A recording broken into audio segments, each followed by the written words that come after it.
आणि राजेश टोपे किंवा कोणी असतील, येऊ द्या ना, सगळं समोर येऊ द्या ना. आम्ही घाबरत नाही ना, जी कर नाही त्याला डर कशाला हो. हे सगळं तू रडल्यासारखं कर, मी मारल्यासारखं करीन, मग आरडाओरड कर, मग मी बसलेलो असीन, मग वरनं एक आदेश येईल. आम्ही पण सत्तेत होतो, आम्हालाही माहिती आहे अध्यक्षाला सकाळी काय फिटिंग करण्यात येतं. तेव्हा हे सगळं एखाद्या नवख्या माणसाला महाराष्ट्रामध्ये जेव्हा तुम्ही दाखवत असाल तेव्हा खरंच वाटत असेल काय गांभीर्याने चालू आहे. हे सगळं ठरलेलं असतं. सकाळी कोणी ओरडायचं, कोणी बोलायचं, कसं बोलायचं, मग अध्यक्षांनी कसं बंद पाडायचं सभागृह, मग त्याच्यानंतर अध्यक्षांनी काय येऊन बोलायचं, हे सगळा स्टेज मॅनेज शो होता. त्यामुळे याच्याबद्दल फार गांभीर्याने काही घेण्याची मला तरी गरज वाटत.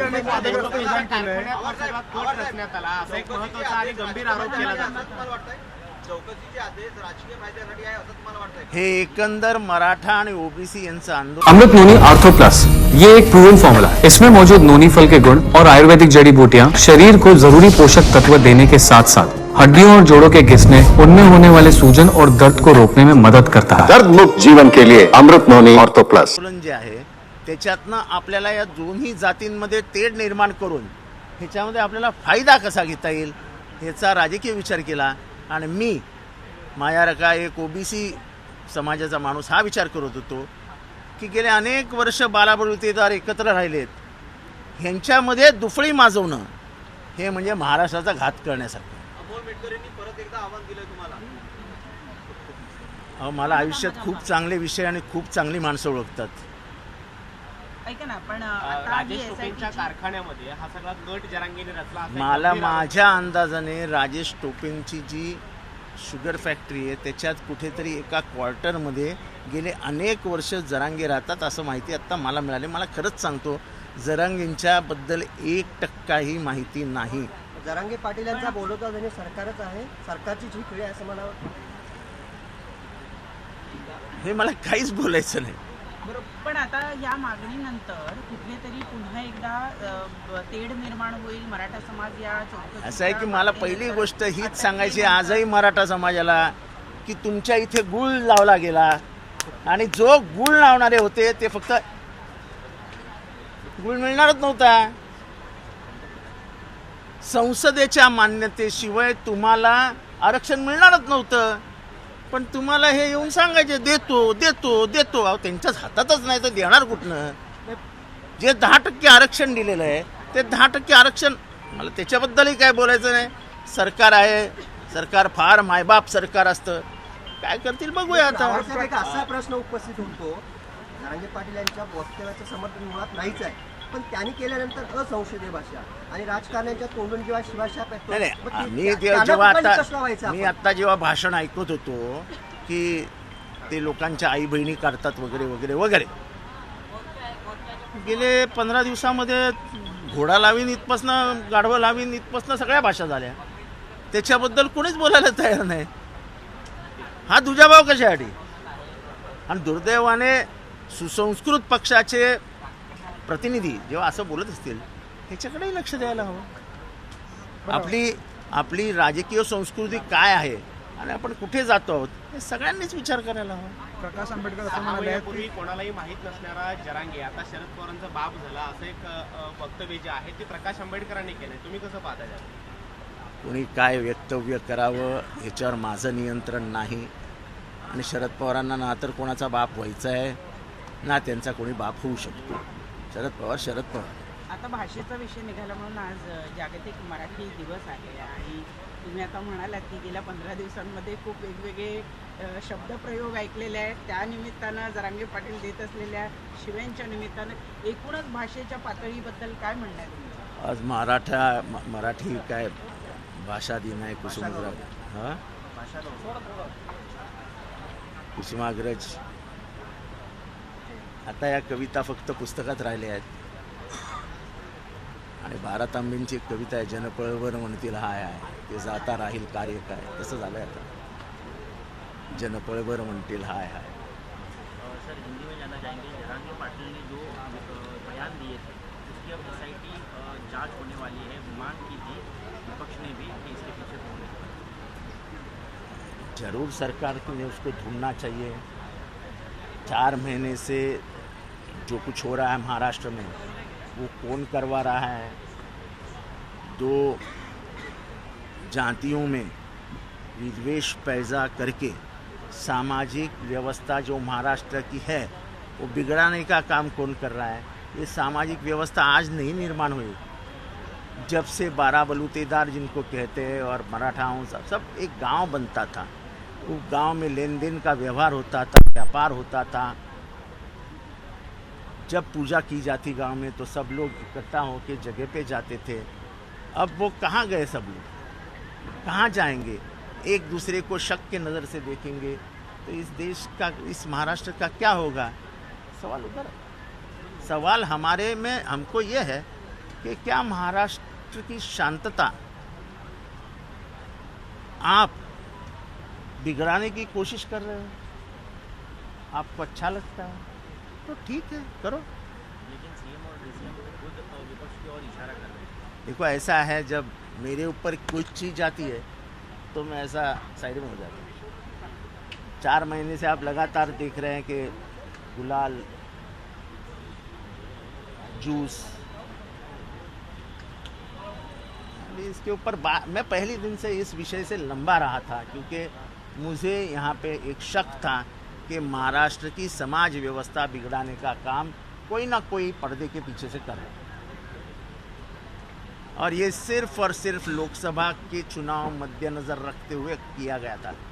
मैं पहले दिन से चिल्ला चिल्ला के बोल रहा था कि ओबीसी का रिजर्वेशन कोई नहीं ले सकता है, किसी की हिम्मत नहीं है।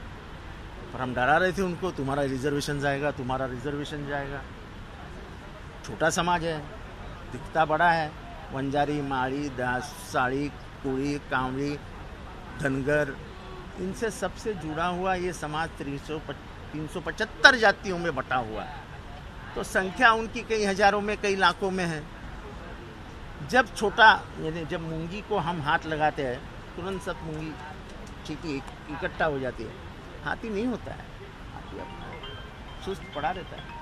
बारामतीमध्ये सुनेत्रा पवार देखील आता निवडणुकीच्या रिंगणामध्ये उतरणार आहेत आणि त्यासाठी आता शरद पवारांनी देखील आता सभा देखील बोलवली आहे। कशी असणार आहे रणनीती? असं एक तर पहिली गोष्ट, शरद पवारांनी कुठलीही सभा बोलवलेली नाही आणि शरद पवार काय भावनिक आवाहन करणार नाही। शरद पवार काय दर आठवड्याला बारामतीत जात नाही। शरद पवारांनी कधी अजित पवारांचं नाव देखील घेतलेलं नाही। त्याच्यामुळे कोणी निवडणूक लढवावी हा ज्याचा त्याचा प्रश्न आहे। नांदेडमध्ये अशोक चव्हाण यांच्यासमोर जय श्रीरामच्या घोषणा देण्यात आल्या आणि त्यांनी त्याला उत्तर देताना भारत माता की जय असं उत्तर दिलं। त्यांनी काय उत्तर द्यायचं काय नाही हे आता एकदा त्यांनी तो मार्ग स्वीकारला आहे ना, आता त्यांनी त्यांचं बघावं, आपल्याला काय करायचं आहे। त्यांनी त्या हिंदुत्वाचा स्वीकार केला आहे, ज्या हिंदुत्वाचा 70 वर्ष त्यांच्या घरातनं विरोध झाला। तेव्हा माणसं बदलतात, याचं एक उत्तम उदाहरण अशोक चव्हाण आहे। रश्मी शुक्ला यांच्या कुठेतरी एक सेवा कार्यामध्ये वाढ अहो जाऊ द्या, रश्मी शुक्लाच्या सेवे वाढायची काय माझा पगार वाढणार आहे का माझ्या घरच्यांचं भलं होणार आहे?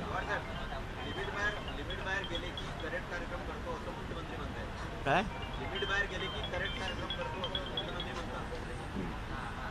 आमच्या जयंत पाटलांचा शब्द चोरला त्यांनी। करेक्ट कार्यक्रम हा शब्द जयंत पाटलांच्या नावावर आहे, नावावर। पण ठीक आहे, तर त्यांना कोणाचा कार्यक्रम करायचा असेल तर ही इज मोस्ट वेलकम। माणसं निवडताना अशी परत कधी चूक करू नये मुख्यमंत्र्यांनी, एवढंच माझं सांगणं असेल। हां, अहो ते नियोजन मंत्री आहेत, अर्थमंत्री आहेत, तेच सादर करणार ना। आणि त्यांनी सांगितलंय की गावचा विकास करायचा असेल तर सत्तेशिवाय काही पर्याय नाही, मग मी कोणाबरोबरही जाऊ शकतो सत्तेसाठी, असं त्यांनी स्वतः कबूल केलं ना। की माझं नेतृत्व हे अपघाताने निर्माण झालं। महाराष्ट्रातला एका युवकाची गरज होती त्या काळात आणि माझं म्हणून माझं नेतृत्व बाहेर आलं। काँग्रेसमध्ये सतरंजा आणि पोस्टर लावणारे अनेक तरुण होते, त्यांचा अपघात नाही झाला हो। माझा कधी अपघात नाही झाला, तो त्यांच्याच नशिबी आला आणि ते मुख्यमंत्री 4 वेळा झाले। विचारधारा वगैरे बाजूला ठेवायची, ते म्हणाले सत्तेत असलं पाहिजे, म्हणजे सत्तेसाठी वाटेल ते, हा एवढा थोडकाच त्यांचा भूमिका आहे। त्यांच्या भूमिकेचा अर्थ एवढाच की सत्तेपुढे शहाणपण नाही। तेव्हा मी बोलताना सांगितलं की जे त्यांचे मित्र आहेत आणि आजचे नेते देवेंद्र फडणवीस साहेब हे अनेक वर्ष विरोधी पक्षात होते, अनेक वर्ष. त्यांची भूमिका त्यांनी कधीच सोडली नाही. त्यांनी सत्तेवरती मोठे मोठे हातोडे चालवले, अनेक घोटाळे बाहेर काढले, पण त्यांना असं कधीच वाटलं नाही की माझ्या गावचा विकास होत नाही म्हणून मी काँग्रेसमध्ये जावं. हा ज्याचा त्याचा विचार असतो. सत्तेसाठी मी कुठेही लोळण घेईन हे आमच्या विचारात बसत नाही. पवारसाहेब, अवकाळी पाऊस पडलेला आहे, शेतकऱ्यांचं नुकसान झालं.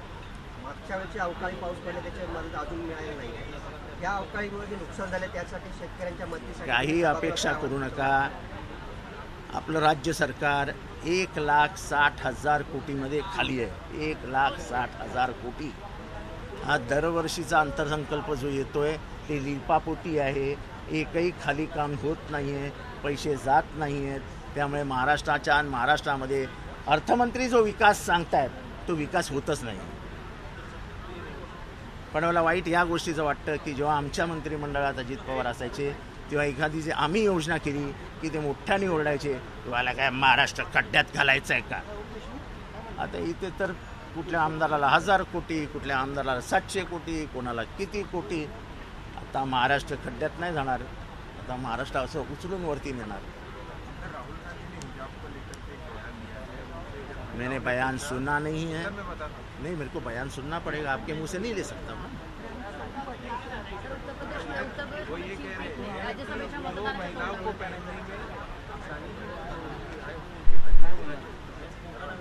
देखो ऐसा है कि कोई महिला क्या पहनती है इसके ऊपर दूसरों ने उंगली उठाने की क्यों कोशिश करनी चाहिए.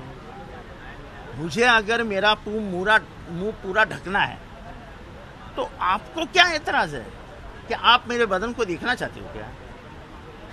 मैं हिजाब पहनूं, मैं पूरा बदन पे मैक्सी डालूं, टाइट जीन पहनूं, मिनी स्कर्ट पहनूं, फ्रॉक पहनूं. हमारे घर में बेटी है हमारी, उसको लिबर्टी दी गई है, तू कर, जो करना है कर. भरोसे की बात है ना. तुम्हारे नज़र में जो वासना भरी है, वासना, उस वासना की तहत आप महिलाओं को देखते हैं और इसलिए आपको ये लगता है कि ये नहीं पहनना चाहिए, ये पहनने से रेप होता है, वो पहनने से रेप होता है. रेप करने वाले की विकृति होती है. आपकी विकृति इस दिशा में. लोगों ने ये नहीं पहनना चाहिए, हिजाब नहीं पहनना चाहिए. तुम क्यों बोलते हो यार. हमारे में भी घूंघट है ना गांव में, तो क्या कहेंगे हम हमारी बहनों को कि घूंघट निकाल डालो. घूंघट ही हमारी प्रथा परंपरा रही है और हमें उसका भी अभिमान है कि हमारी औरतें कभी भी किसी के सामने बिना घूंघट आती नहीं है. उत्तर भारत में जाओ, आपको भारत की संस्कृति सीखनी पड़ेगी, तब जाके बात करो यार. खामो खा कुछ मालूम नहीं, तो खाली टीव्ही पे आके बकवास करते हो. उत्तर प्रदेशमध्ये राज्यसभेच्या निवडणुकीसाठी चीफ व्हीप जे आहेत त्यांनीच आता राजीनामा दिलाय. समाजवादी पक्षाच्या जे मुख्य व्हीप आहेत प्रतोद त्यांनीच राजीनामा दिलाय. अशी परिस्थिती महाराष्ट्रात पण उद्भवू शकते का. कारण महाराष्ट्रामध्ये पण 2 पक्ष फुटले. ते एवढं काही गंभीर प्रकरण नाही की ज्याच्यावर भाष्य करावं.